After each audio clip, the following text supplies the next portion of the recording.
Hello everyone, E here. Welcome to another LEGO Hogwarts update. As per the previous couple of weeks, we're continuing with Honeydukes, so let's get to it.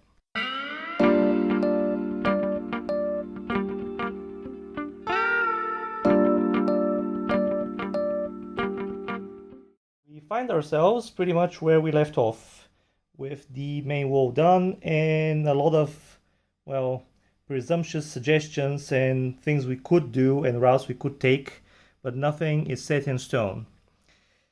Along those lines, I decided to focus on the interior first. So that actually turned out to be kind of a difficult venture because the interior, well, what color should it be? Most people would suggest that it should be the same type of green as the exterior. However, some pictures suggest that we should be using sand green instead. Either way, since most of my parts are, well, not in those colors, and I don't have the physical capabilities of actually trying different things, I want my interior to be, well, similar as with the Three Broomsticks, kind of original and not very basic. You remember maybe that the tables and chairs were quite a hassle to gather when it comes to parts. I decided to do something a little bit different this time around and do the interior in a different color. Well, you've guessed it, we're talking about tan, because tan is what I have the most. Yes, we have plenty of tan pieces, but never enough. But yes, I decided to give my best to try some designs out in tan and then order specifically the pieces I need in either green or sand green, which I have not made my mind about. I'm kind of leaning towards sand green just because I kind of like the color indoors. However, the pieces in sand green, first of all, are maybe twice more expensive, and also they're quite a bit more restrictive from what I can tell. So yeah, I have not made up my mind. I will probably go with green, which is not gonna look as good as sand green, I think, but still have not really made a final decision. But what I have been tweaking with is pretty much how I'm seeing currently the interior, so I'm gonna share that with you. And actually, we're gonna use actual Lego pieces this time around instead of me showing you a terrible sketch done by a pencil on a piece of paper.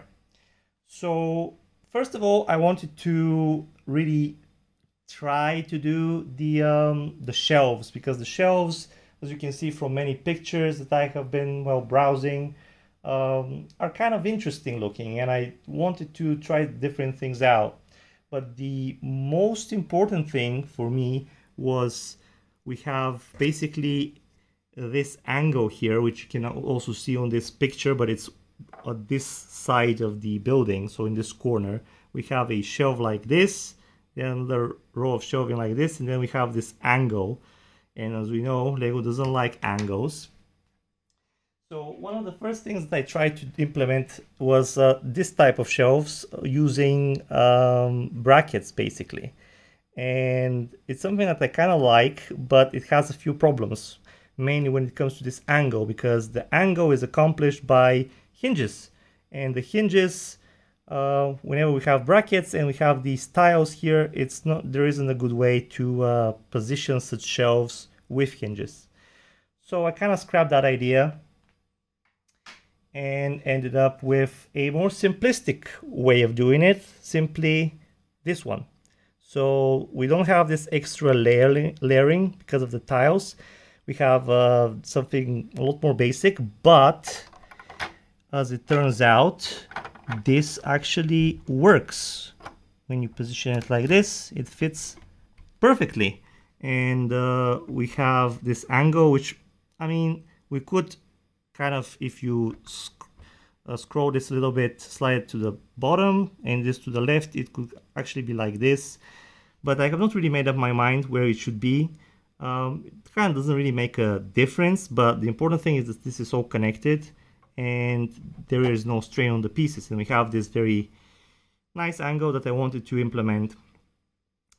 Now, I have used these pieces as a test as well because this is too basic. I wanted to have some way to attach additional detail on the front of the shelves, but this angle again is a problem because if we have this piece here and here, then they don't hit each other. But if you place any type of extra pieces in front on these knots, they do hit each other. So that's not gonna work. Moving on.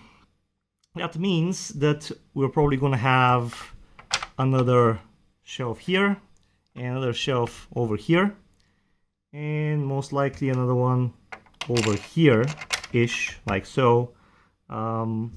Maybe even not a 6th stutter, but an 8th stutter, but we'll see. Also, when it comes to this kind of angle when it comes to the shelves, you don't really need these shelves to be separate. You can basically restrict them any way you like because they'll be set in stone. So maybe this will be a 7 and a 7, for example. Doesn't really matter. So you could fix that way if you want to have symmetry. Now, the middle shelving, we have different stuff here in the middle. And problem is there are these double-walled shelves that I'm seeing that you can browse from all directions. So initially I tried something different, but this is what I came up with. So we have the same shelf as you can see from, well, probably the picture that I'm about to show you, that has 3 windows, and then it has probably 3 or 4 rows on top. And yeah, you can have like first row like this, and then another one like so, and basically you get the shelves. And that way you still have, well, the doubled back, but you can have stuff on the top, on the front, and on the back. So I was thinking to place them like so. So we have one here, and then another one like here. Now when it comes to the height, that is an interesting concept because this is like 4 studs. I mean, yeah, like two bricks, 4 studs wide and 2 bricks high. So how many can we stack? Like probably if it goes to the ceiling, which is not too accurate, I believe it should be kind of above a minifig's head and then another minifig's head or so, which would mean, I mean, this is not too accurate because we're gonna have flooring, but yeah, let's say we're gonna have another row here, but I kind of want to have 3, so maybe I will shrink this not to be actually 2 bricks though. Maybe I will use plates, and then we'll have maybe, let's say 4 or 5 plates, which might actually make it work, but it will be too part intensive. So that's something to think about.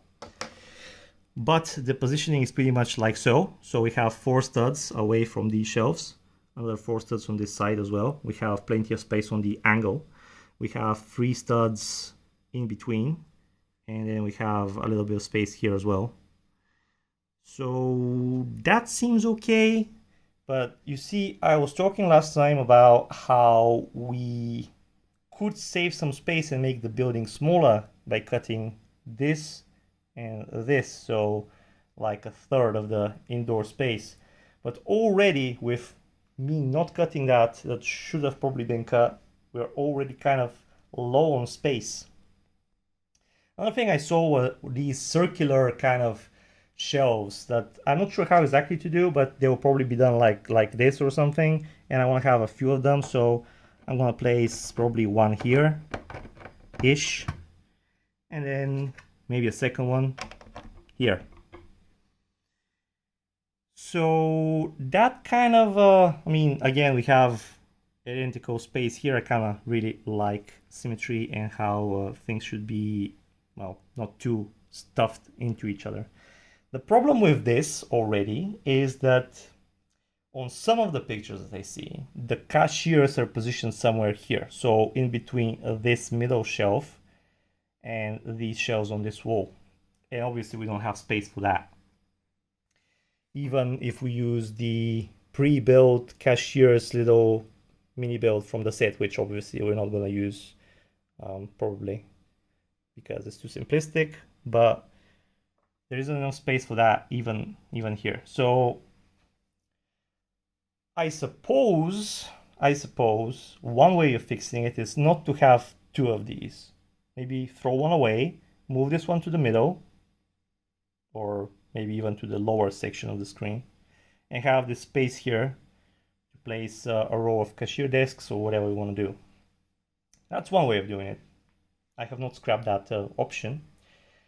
Another way would be maybe to use this space here. If you remember, these here were moved around here before, but I moved them over here, and instead of having 4, we'll keep 3, and then we'll have this space here and maybe use this like so, and use from here up to here in this little squarish pocket where we'll have the cashier desks, which I feel like it's kind of interesting because it will be utilizing this window here.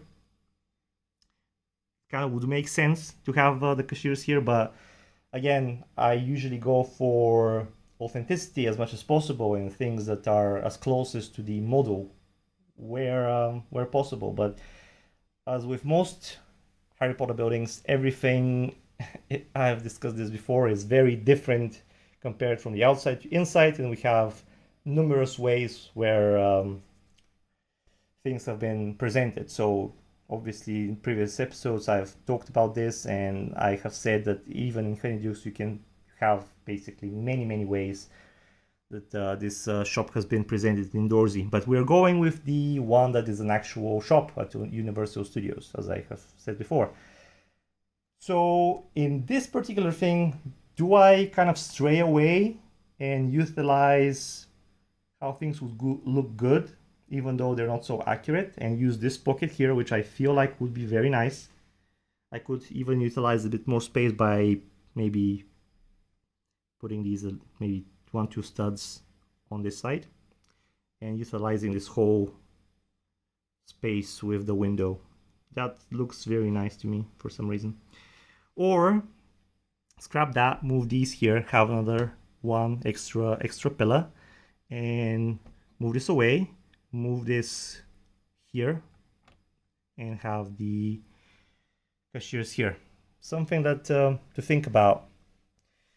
And over here, I feel it's another space for a shelf, which could be here or here-ish. I mean, probably like so. I mean, need to utilize the space anyway. So, and have enough space for a minifig to come here and climb the stairs. Obviously, the space here is utilizing with the stairs. That's why they're forward. I talked about this before. So I'm thinking about something like this. Obviously, this will be like so, maybe. But yeah, still on the fence, really. And if we're doing that, we need a lot of green. I probably have like a small bin of green parts, so I'll have to order quite a few parts as well. Yeah. One thing that I'm thinking about is actually to remove one of these hinges.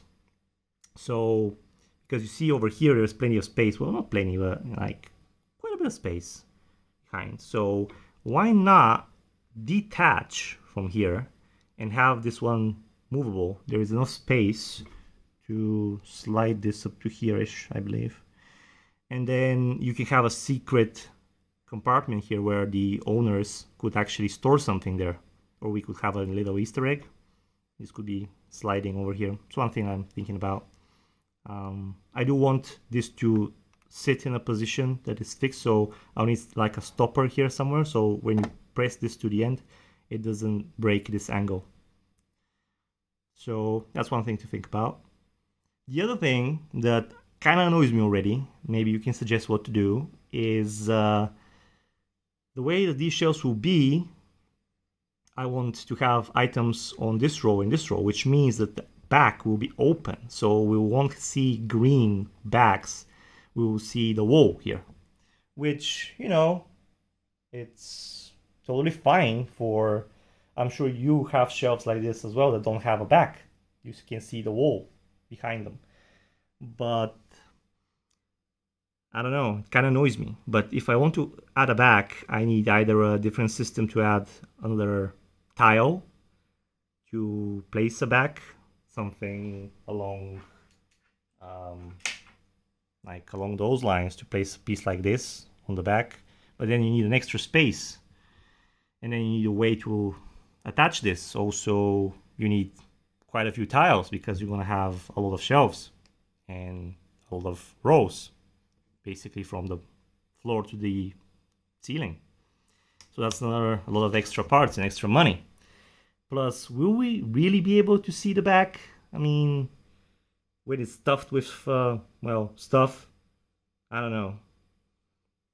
It does seem like a big investment of time and money and space for something so small, but then again, it will annoy me. Plus, when it comes to over here, we don't have the wall, we have this space, so I don't know.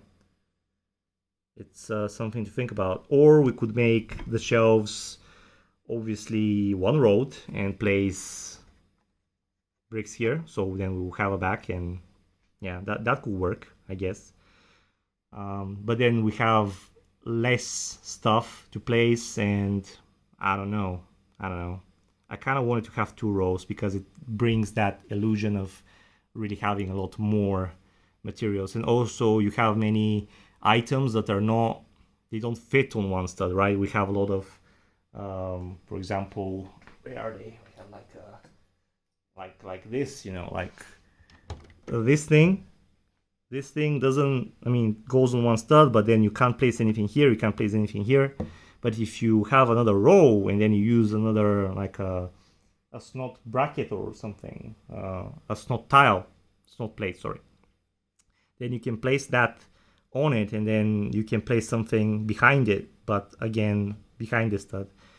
That was what I was thinking about. So if we place it in between these with a snot plate, then we can place something here and here.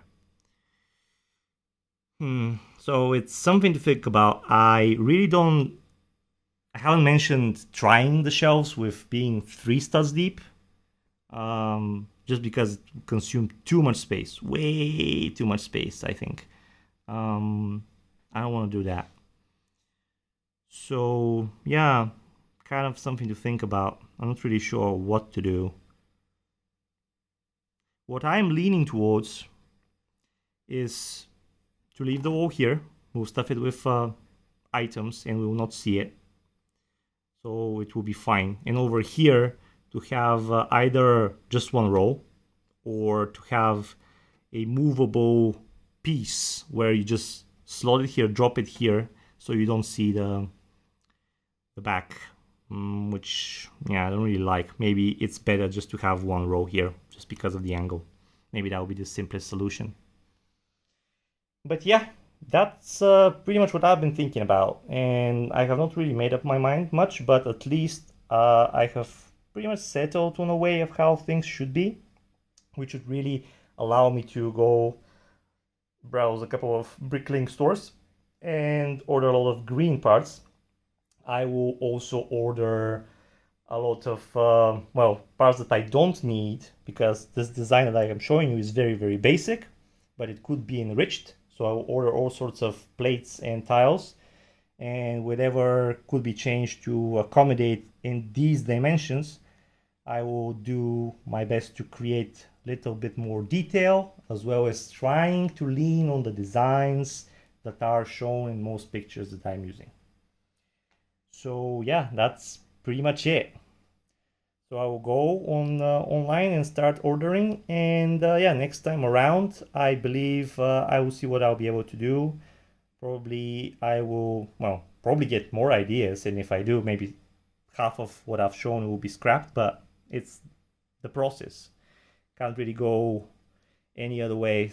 Need to try stuff out, and if it doesn't work or doesn't look good enough, or I get a better option in my head and something else is suggested that I like, or a light bulb just pops at some point for a brilliant idea, then I will go with that. But right now, this is where I'm leaning towards. Also, I would like to build the second floor, just the ground floor, just to see how it fits with the stairs, and maybe think about how the roof will work. We'll figure out how the roof works, and based on the space that is left at the roof, with the roof being placed, we'll figure out what we'll use it for, that space. It will probably be very limited, but I will do my best to use it for something significant. But yeah, that is pretty much all I have for you this time around. So you'll see me again in the next 10 or 14 days as usual. If you like what I'm doing, needless to say, hit that like button, leave down a comment, subscribe, or consider becoming a channel member. Stay healthy and happy building. Stay the course. It is a long way till this is finished, just like with, well, everything. Bye for now.